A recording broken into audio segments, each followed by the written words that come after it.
Olive, I am waiting very patiently so that we get to the crux of this question on who is the real Mau Mau. And part of why that question is important, especially in central Kenya politics. Part of why there was a huge blowback against Jubilee in central Kenya in 2022 was because of the massive mismanagement of the economy in the last 10 years. Of course, a lot of people find it convenient to blame COVID-19, but they want to blame the COVID-19 in isolation. It must be understood that by the time we were getting into the COVID-19 in 2020, we were in what economists have described as a perfect storm.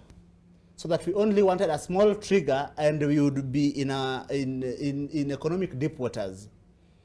It must also be understood that the people who are telling us that the president should manage the economy, but that's the same economy experts have told us that is recovering, and recovery takes time.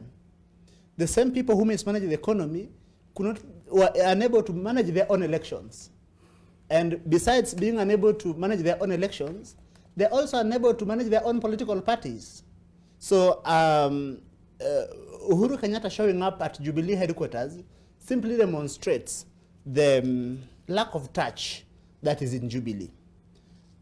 In the here and now, 7 months after elections, I think that it is disingenuous on the part of Azimio generally, and Jubilee in particular, Uhuru Kenyatta in particular, ODM in particular, to use the economic anxieties of the people of Kenya to advance their own political interests.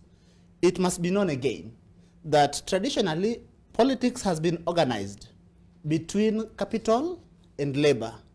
That is why you have the Republican Party being the party of the owners of capital.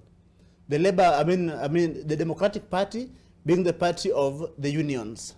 You go to the US, there is to the UK, there is the Tory party, the Conservative Party, the party of the owners of capital.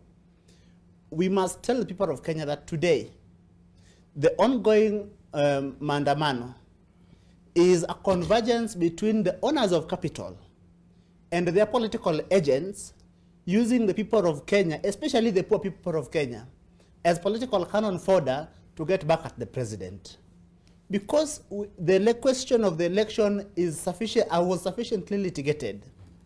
These other questions can be addressed in Parliament, and Parliament as an institution has got sufficient capacity to deal with these issues. And that is where I disagree respectfully with my beautiful sister Maina Wanja, that there must have extra parliamentary debates, conversations. Because whereas the Constitution says that that we can exercise our sovereignty directly or indirectly, we can only exercise it indirectly when directly when the people we have elected, people we pay, people we give security are unable to discharge that mandate. And let it be demonstrated that they are unable to discharge that mandate.